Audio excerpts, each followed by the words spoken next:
What is up, guys, and welcome back to the channel. You are watching DIY Dozier, and we're going to be continuing right on with episode 3 of the Silverado Build. We're going to be diving right into the 6.0 LQ4 motor that you see behind me on the engine stand and throwing some go-fast parts in it. If you're new to the channel, be sure to click that like button. Also subscribe. Stick around, see what we get into.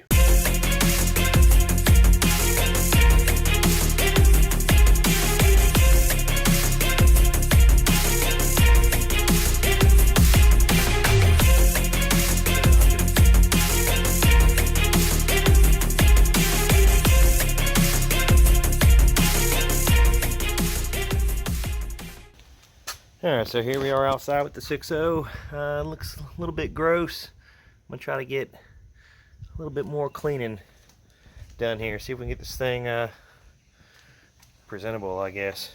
Looks really nasty. Pull it garbage off there. Alright, I'm going to hit it with some degreaser. The block and the heads, that way I can paint it whenever I get done with it. Alright. Get at it.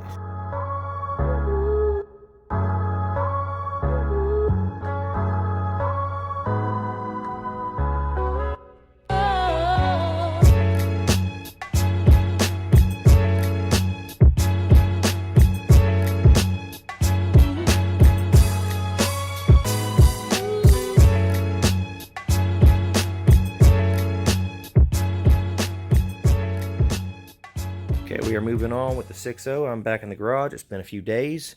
The motor's had time to dry. There's no more, I guess, residue or anything that I'm worried about falling off this intake. There's a little bit of stuff down there, but I think it's clean enough for me to go ahead and take it apart. So I'm going to go ahead and remove this intake manifold off here and go from there. So let's get started.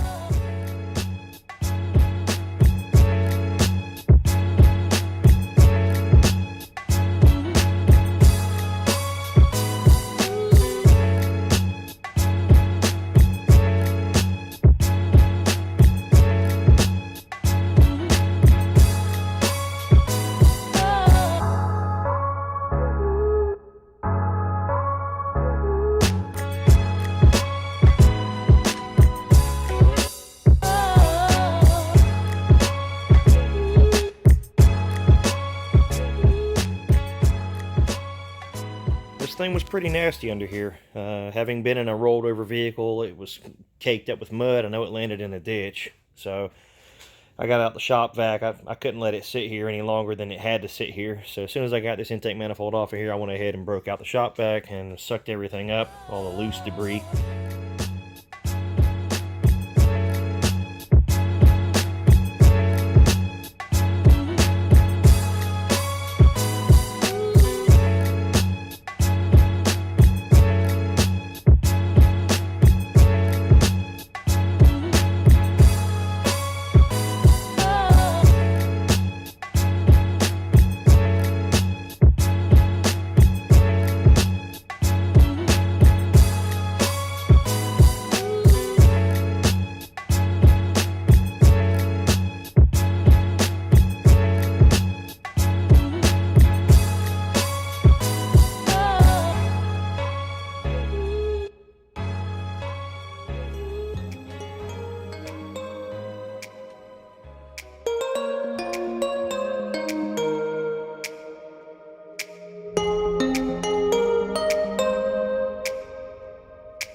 After a little while of moving around on this thing, I'm finally done with it for the evening.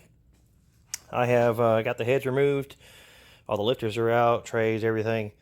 There's some grime on the pistons. I'm going to clean them up later.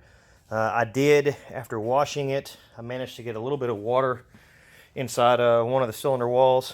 So I went ahead and scrubbed out the cylinder wall here with a Scotch-Brite pad.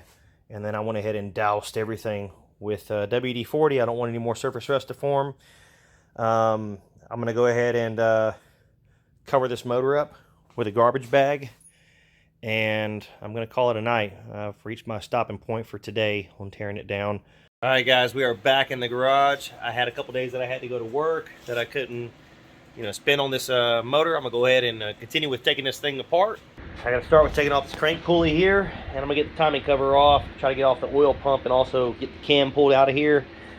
I'm going to get the pistons cleaned up a little bit. All this surface here wiped down and cleaned up pretty good. I'm going to take a flat edge razor to it and see if I can get this motor looking really good. Update. I have a set of resurfaced, machined 317 heads here. I just picked them up. My heads were good. They were just, they were just a little weathered. I mean, technically they needed some machining or cleaning at least before I put them back on. And I had a buddy, his name is Dominique.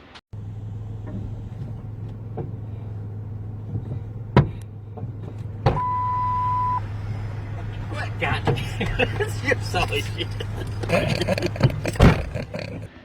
Dominique hit me up and said, "Hey bro, you need some 317 heads?" I said, "Yeah." And these had just come out of the machine shop a couple months ago. They've been sitting on his garage floor. He wasn't going to use them, so I'm going to be putting these on the motor. He said, "Come by, pick them up. I'm going to donate them to the cause." So I got some freshly reseated valves, seals, all that, resurfaced heads. I got some new chromoly push rods for that also as well that match the, instead of the 7.4s, I'm doing 7.5s to account for the thickness there. I've got those as well. Mr. Jake, this is Mr. Jake right here. Mr. Jake, hey. And we have Mr. River. So they're both assisting me today with our engine teardown and reassembly stuff. So anyway, without further ado, let's get right into this.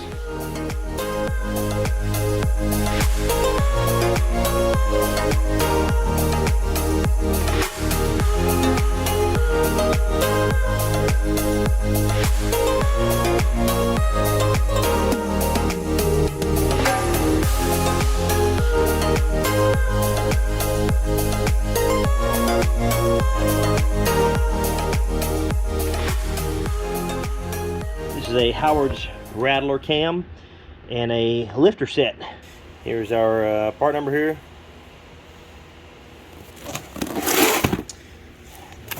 Open this up real quick. We have the Rattler cam here in the back. Then we got the this nice, pretty little trim piece here.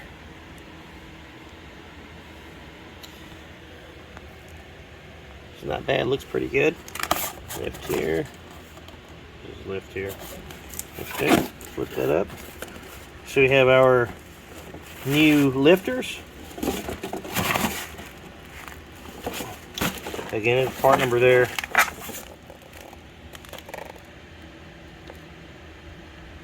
Gen 3 LS. Since this is a 6 liter, look at those. Those are pretty. Nice little upgrade there, if you ask me. Can't wait to get these in there. Got that. And then we have our new cam. Let's have a look at this cam. See what we got going on in here. And get this thing put in. There it is. Got a spec sheet here. Some stickers and miscellaneous stuff inside. I'm gonna get some assembly lube and lube this camshaft up real good. Get some new gloves on, even though it already is lubed. You can see there's lube inside that plastic bag there. I'm gonna go ahead and add some more to it.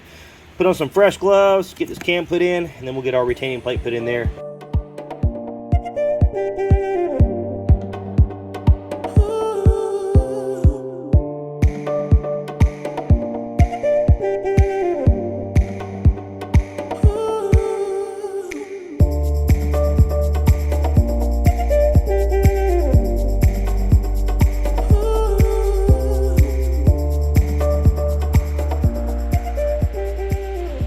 I got the cam in there. It's lubed up. This is an OEM GM cam retaining plate here with new bolts.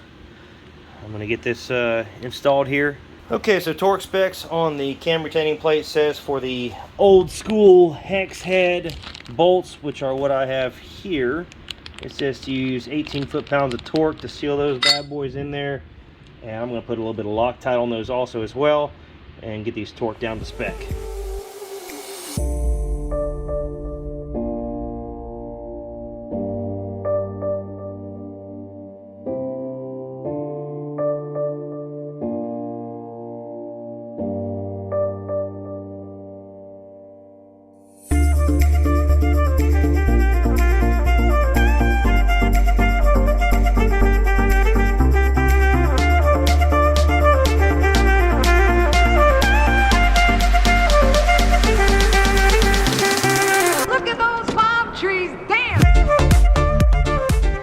So I got the cam retainer plate in. I contacted a buddy.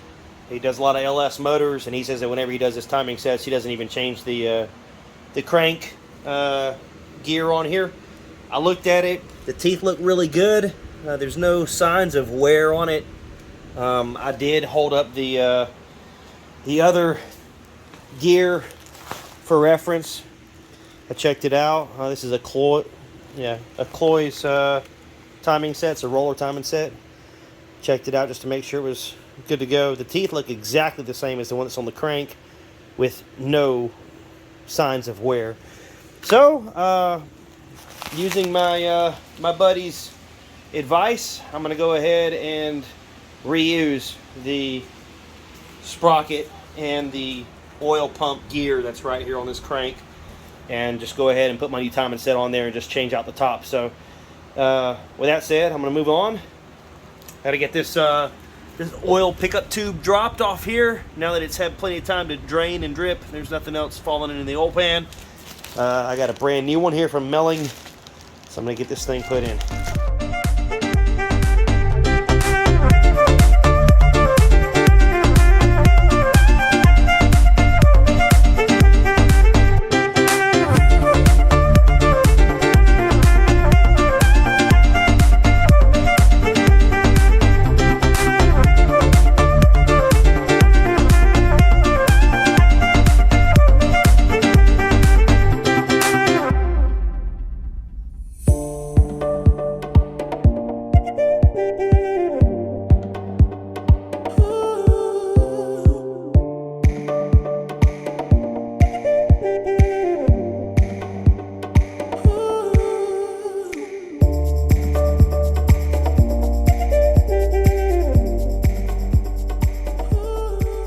Alright, I've got my timing set on here. Again, this is a Cloy's timing set. I've got it lubricated with some assembly lube. I'll put some oil on it, down the road here before I crank it up. Anyway, I did, like I said, I left the factory oil pump gear there and the sprocket. I am going to reuse that. So these are 26 foot-pounds torque on these bolts right here. I'm going to get a little bit of Loctite, put some Loctite on the bolts, and torque these down to 26 foot-pounds.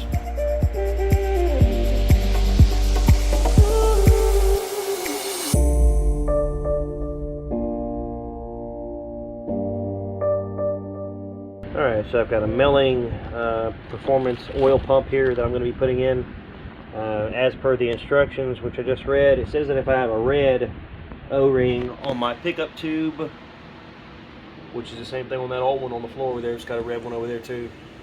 So a red O-ring, it says replace with their green pickup tube O-ring. So I'm going to put a touch of assembly lube on this, and I'm going to slide it on, and then we'll get to installing this oil pump.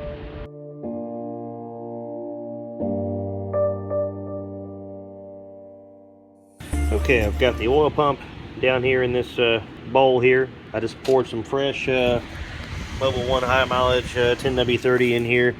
I'm just using it for some break-in stuff. I'm going to go ahead and move this around, make sure it's thoroughly lubricated, rotate the gear, suck some oil in there, try to make sure that this thing is primed properly. I hate to put it in the motor and not have any oil inside of here when it first start up. I'm rotating the gear right now, sucking in oil. Okay, that's good and soaked. Go ahead and go back to the tripod camera and get this thing put on. Alright, I'm going to clean up and reuse my oil pump bolts here. I got a little bit of Loctite there. Got my torque wrench set to 18 foot-pounds. Go ahead and slide this thing on.